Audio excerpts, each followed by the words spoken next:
STN న్యూస్కి స్వాగతం. వార్తలు చదువుతున్నది శాలిని.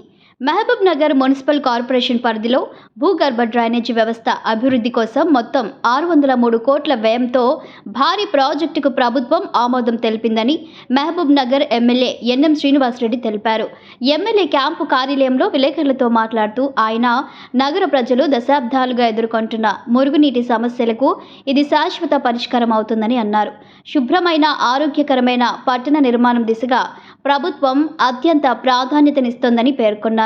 కేంద్ర ప్రభుత్వ వాటాగా 430.32 కోట్లు, రాష్ట్ర ప్రభుత్వం వాటాగా 172.68 కోట్లు ఈ ప్రాజెక్టు క్రింద ఉందని ఆయన చెప్పారు.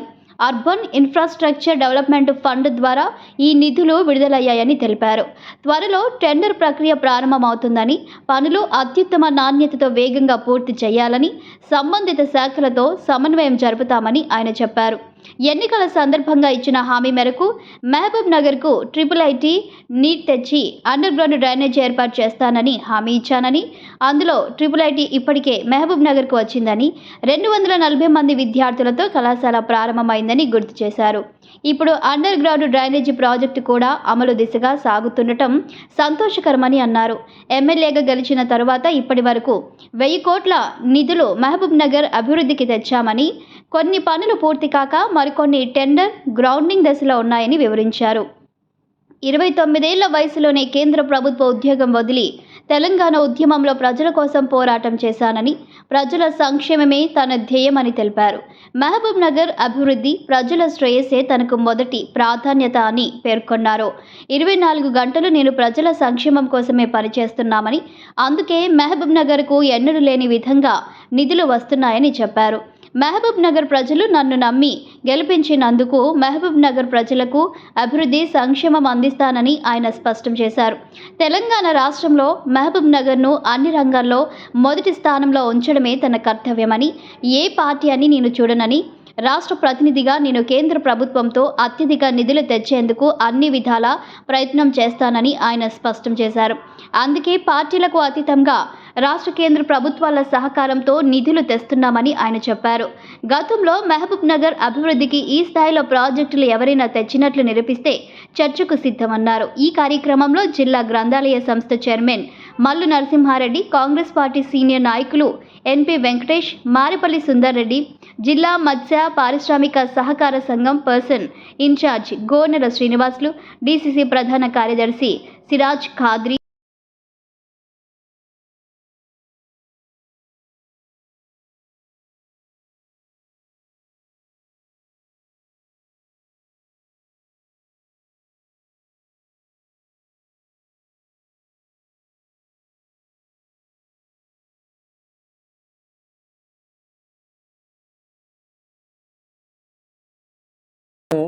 ఈ అండర్ గ్రౌండ్ డ్రైనేజ్ కూడా శాంక్షన్ అయిపోతే వాటర్ సప్లైకి తవ్వడానికి, అండర్ గ్రౌండ్ తవ్వడానికి ఇబ్బంది అవుతుంది. కాబట్టి రెండు సైమల్టేనియస్గా చేయాలి అని చెప్పి వాళ్ళని కొద్దిగా ఆపి, ఇప్పుడు ఈ అండర్ గ్రౌండ్ డ్రైనేజ్ శాంక్షన్ అయింది కాబట్టి ఇప్పుడు పనులు చేయడానికి వాళ్ళకు పురమాయిస్తాం.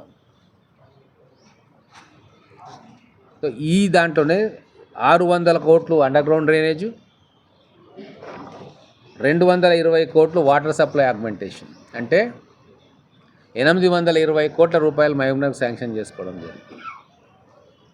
అంతకంటే ముందు మూలన పడ్డ మర్చిపోయిన అమృత్ స్కీమ్ని కూడా నేను రాగానే బూజు దులిపి ఢిల్లీకి పోయి క్లియర్ చేసుకొని 229 క్రోర్స్ తోటి అది శాంక్షన్ అయింది. వర్కులు జరుగుతూ ఉన్నాయి, ఎస్టీపీల వర్కులు జరుగుతూ ఉన్నాయి. ల్యాండ్ అక్విజిషన్లో కొద్దిగా ఇబ్బందులు ఎదురైతే అవి కూడా క్లియర్ చేస్తూ ఉన్నాం. ఒక ఎస్టీపీది వర్క్ స్టార్ట్ అయింది ఆల్రెడీ, కొన్ని మెయిన్స్ అవి కూడా చూస్తూ ఉన్నాం. సో మహబూబ్ నగర్ ఇన్ఫ్రాస్ట్రక్చర్ రీతిలో గతంలో ఏ ప్రభుత్వంలో కానీ ఎవరి హయాంలో కానీ కానంత అభివృద్ధి ఈరోజు మా కాంగ్రెస్ ప్రజాప్రభుత్వం హయాంలో మన మహబూబ్ నగర్ బిడ్డ రేవంత్ రెడ్డి గారి ఆధ్వర్యంలో నేను ఎమ్మెల్యే అయిన తర్వాత మహబూబ్ నగర్ పట్టణంలో ఈ కార్యక్రమాలు జరుగుతూ ఉన్నాయి. ఇవన్నీ కూడా మహబూబ్ నగర్ ప్రజలు గమనించాలని చెప్పి మీ ద్వారా కోరుతా ఉన్నాను. మాటలు చెప్పి పెద్దవి చేస్తున్నా అని చెప్పడం నా నేచర్ కాదు. 24 గంటలు గెలిపించిన ప్రజల సంక్షేమం కోసం పాటుపడమే నా బాధ్యత.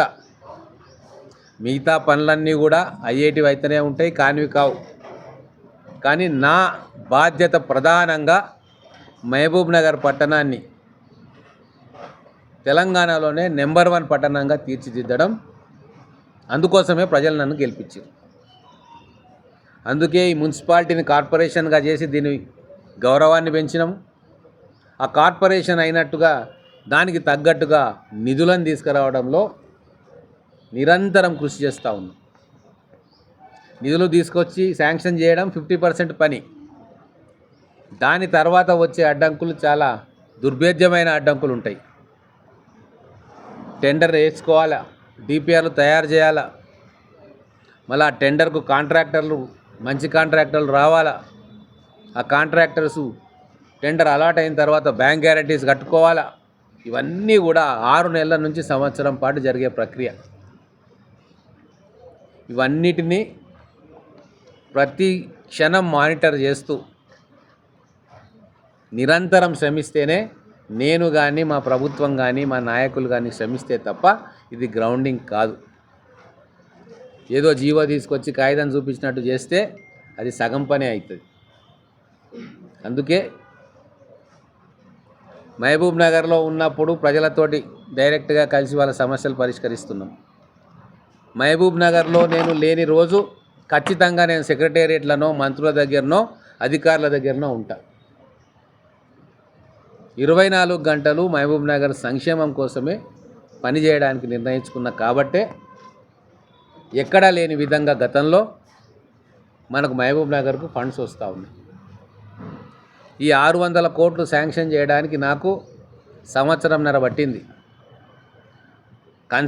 మంచి కన్సల్టెంట్ను వెతికి ఆయనను కన్విన్స్ చేసుకొని ఆ కన్సల్టెంట్ను మహబూబ్ నగర్కు తీసుకొచ్చి మొత్తం తిప్పి మున్సిపల్ అధికారులతోటి కోఆర్డినేట్ చేపించి వాళ్ళు ఇన్ఫర్మేషన్ తీసుకొని డిపిఆర్ తయారు చేసి ఆ డిపిఆర్ ప్రభుత్వాన్ని ఇక్కడ స్టేట్లో పెట్టి, ఒకవేళ కేంద్ర ప్రభుత్వం నుంచి ఫండ్స్ వచ్చేది ఉంటే మళ్ళీ కేంద్రానికి పంపించి అక్కడ మనం ఫాలో అప్ చేసి మళ్ళీ దాన్ని గవర్నమెంట్ తోటి అప్రూవల్ చేసుకొని మళ్ళీ ఫైనాన్స్కి పంపించి ఫైనాన్స్లో అడ్మినిస్ట్రేటివ్ శాంక్షన్ తీసుకొని దాని తర్వాత టెక్నికల్ శాంక్షన్ తీసుకొని దాని తర్వాత టెండర్ ప్రక్రియలు మొదలుపెట్టి మళ్ళీ ఫీల్డ్ విజిట్ చేసి ఫీజిబిలిటీ రిపోర్ట్స్ అని ఉంటాయి లాస్ట్కు. అంటే ఇప్పుడున్న రిపోర్ట్లతోటి మనం పని చేస్తామా చెయ్యమా, ఫీల్డ్లో ఏమేమి అవరోధాలు ఉన్నాయి, అడ్డంకులు అని చెప్పి ఆ కాంట్రాక్టర్ వచ్చి సర్వే చేసుకొని వాటికి కావాల్సిన బ్యాంక్ గ్యారంటీసు. ఒక డిపార్ట్మెంట్ పనిచేయాలి, రోడ్డు దొవ్వాలి అంటే ఇక్కడ ఒక పైప్ లైన్ వేయాలంటే మున్సిపల్ కార్పొరేషన్ అనుమతి తీసుకోవాలి, ఎలక్ట్రిసిటీ డిపార్ట్మెంట్ అనుమతి తీసుకోవాలి, వాటర్ వర్క్స్ అనుమతి తీసుకోవాలి, ఒకవేళ ఫారెస్ట్ దాంట్లో ఉంటే ఫారెస్ట్ క్లియరెన్స్ తీసుకోవాలి, R&B క్లియరెన్స్ తీసుకోవాలి. ఇవన్నీ క్లియరెన్స్లు ఒక్కొక్కటిగా చేసి తప్పితే గ్రౌండ్లో మనకు గ్రౌండింగ్ కాదు ఏ పనైనా. ఇంత సుదీర్ఘమైన ప్రక్రియ ఉంటుంది. దీనికి అనుక్షణం వెంబడిపడి చేస్తే తప్ప ఇవి గ్రౌండింగ్ కావు. అందుకే నిరంతరం అదే పనిలో ఉన్నా నేను. నాకు వేరే వ్యాపకం లేదు, వేరే వ్యాపారం లేదు, వేరే భూములు లేవు. కేవలం నమ్మి నన్ను గెలిపించినందుకు శాశ్వతంగా మహబూబ్ నగర్ ప్రజలు గుర్తుంచుకునే విధంగా అభివృద్ధి సంక్షేమం చేసి చూపించాలన్న ఒకటే ఒక ధ్యాస నన్ను రాజకీయాల్లో నడిపిస్తూ ఉంది. అందుకే దయచేసి మీడియా మిత్రులకు కూడా నేను చెప్తా ఉన్నా, పాజిటివ్ దృక్పథంతో ఆలోచన చేయండి. మన పట్టణము, మన నియోజకవర్గము, మన జిల్లా, మన తెలంగాణ, వీటి అభివృద్ధి ప్రామాణికంగా కావాలి రాజకీయ జీవితంలో ఉన్న మాకు తప్ప. మిగతా ఎన్ని సమస్యలు ఉన్నా వీలైతే చేస్తాము, కష్టపడతాం. వీలు కానివి మేము చేయలేనివి చేయకుండా మిగిలిపోతాయి. కాబట్టి మన అందరం కూడా ఒక పాజిటివ్ దృక్పథంతో సమాజానికి మేలు చేసే విధంగా ఆలోచించాలని చెప్పి కోరుకుంటాము. ఇంకొక విషయం చాలా స్పష్టంగా చెప్పదలుచుకున్నా, నా బ్యాక్గ్రౌండ్ రాజకీయ బ్యాక్గ్రౌండ్ కాదు. నేను రాజకీయాల్లోకి ఎమ్మెల్యేని అవుతానో, ఎంపీ అవుతానో, మంత్రి అవుతానో రాలే. బ్రహ్మాండమైన ఉద్యోగం నాది.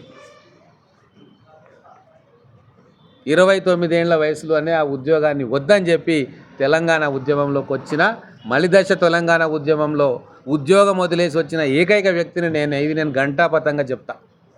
మిగతా ఏ చైర్మన్లు కావచ్చు, కో చైర్మన్లు కావచ్చు, ఉద్యోగాన్ని సంకలో పెట్టుకొని ఉద్యమంలో ఉన్నారు తప్ప సర్పే కఫన్ బాంధ్కే అని చెప్పి ఒకటి ఉంటుంది. ఆ సర్పే కఫన్ బాంధ్కే లడాయి మే చలాగా అని వింటూ ఉంటాం కదా.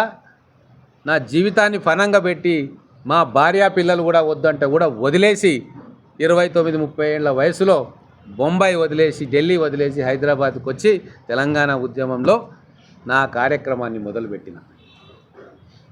నా రాజకీయ జీవితంలో ఉన్నంత వరకు ప్రజల సంక్షేమం తప్ప వేరేది నా మైండ్లోకి రాదు. ఈరోజు నేను చదువుకున్న వ్యక్తిని కాబట్టి ఇండియన్ ఫైనాన్స్ డిపార్ట్మెంట్లో ఉన్న రెవెన్యూ సర్వీస్లో నేను పనిచేసిన కాబట్టి కేంద్ర ప్రభుత్వంలో ఎక్కడ నిధులు ఉన్నాయి, ఎక్కడ పథకాలు ఉన్నాయి, దాన్ని స్టేట్ గవర్నమెంట్ తోటి జోడిస్తే ఎక్కడ మనకు వస్తాయి అని చెప్పిన అవగాహన ఉంది కాబట్టి రాష్ట్రాన్ని కేంద్రాన్ని సమన్వయం చేసుకుంటూనే తప్ప అడ్వాన్స్గా మనం ఆలోచన చేసుకుంటే తప్ప ఇన్ని ప్రాజెక్టులు ఇక్కడికి రావు.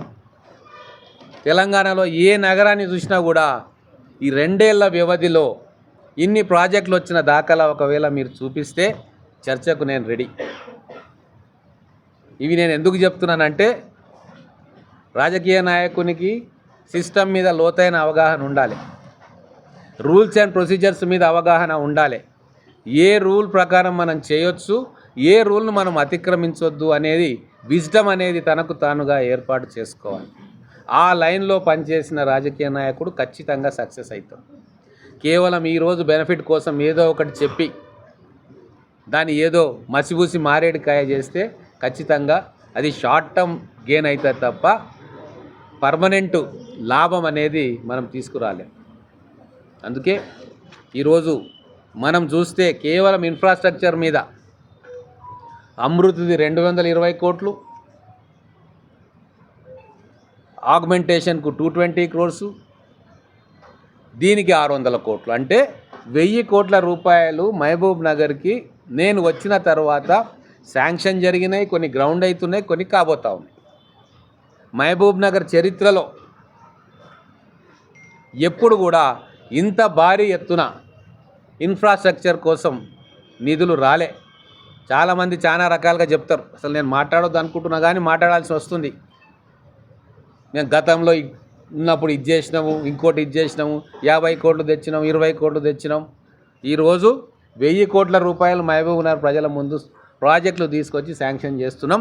దీనికి మా కాంగ్రెస్ ప్రజాప్రభుత్వం, మా గౌరవ ముఖ్యమంత్రి రేవంత్ రెడ్డి గారి సహాయ సహకారాలు మేము నిరంతరంగా, నేను ఒక్కని కాదు, మా టీం అంతా నిరంతరంగా మేము పనిచేస్తూ ఉన్నాం.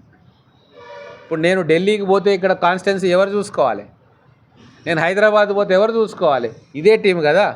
కార్యకర్తలను సంజాయించుడు, ప్రజలను సంజాయించుడు, మీలాంటి మీడియా మిత్రులను కోపం వచ్చినా ప్రేమ వచ్చినా పిలుచుకోవడు, మాట్లాడు, సంజాయించుడు, ఒక కుటుంబ సభ్యుల్లాగా వీళ్ళు నెట్వర్క్ చేసి ఉన్నారు. కాబట్టి నేను ఫ్రీగా ఢిల్లీకి పోయి, హైదరాబాద్కు పోయి ఎక్కడ ఫండ్స్ ఉన్నాయి, ఏమున్నాయి, అక్కడ ఉన్న నాయకులు వాళ్ళు ఏ పార్టీ అని నేను చూస్తలేను.